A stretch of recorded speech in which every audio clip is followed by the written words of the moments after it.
Hello guys, I will show you how to change inner tube in Xiaomi M365 very easily. So the most important, you need to have this helper next to you. So what I'm gonna do,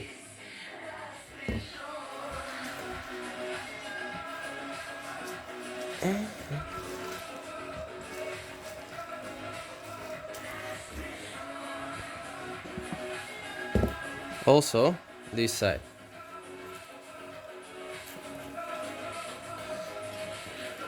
I was using screwdriver before and I was cutting my inner tube straight away and it was like such a headache. Check this out. So the first part when it, yep, so this one,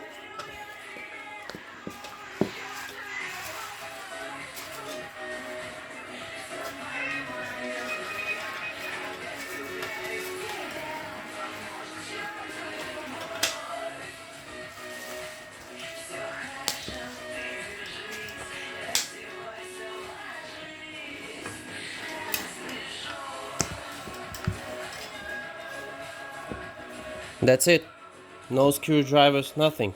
Thank you.